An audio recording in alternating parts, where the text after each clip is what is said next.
Well, yesterday we did not get as hot as expected, and that is largely due to a lot of cloud cover throughout the day. We got to 85 degrees. I think this is the closest we've come to around average in the last couple of weeks, but we're still not at average. And today we're going to get back in the 90s, and that is because we are going to be mostly sunny throughout the day. You can see that by 3 p.m. here, we're back in the low 90s with our feels like temperature closer to the mid 90s today. But here's what we're looking at for the rest of the week. That low that caused some activity overnight last night and the night before is sitting here over Oklahoma and Kansas here. It is going to move eastward along with all the associated thunderstorms it is helping to cause, and then get tugged up by this cutoff low or trough up here. It's going to merge with that.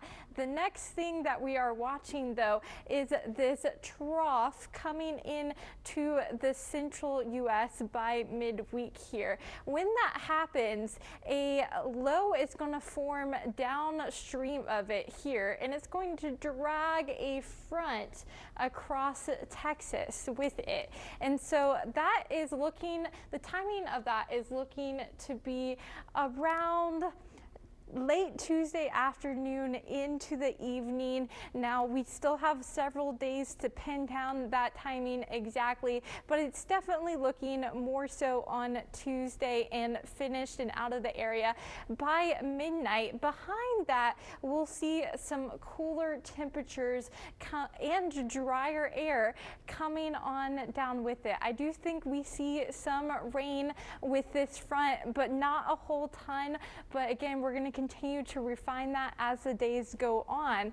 Here is a look at that front here with our moisture, our atmospheric moisture. When that pushes out, you can see that gradient of the drier air coming in behind it. And for really the first time, we're seeing these violets and then these other purples that we really haven't seen, showcasing really dry air for the area. And that's really just going to hang out through the end of the week. We are going to get a little less dry as we continue on through the week, but what you can see is this drastic drop in dew points between Tuesday and Wednesday. This is something that we are going to eye because the winds are going to be a little bit stronger on Wednesday as well, and with us being really dry, that may create an elevated fire risk out there, but we are going to continue to watch that in the coming days. But one thing we do know with Halloween, we are going to be closer to average. We'll have temperatures in the low 80s, and by the time you go out trick-or-treating with your kids, those temperatures will fall into the 70s. Here's a look at your 7-day forecast.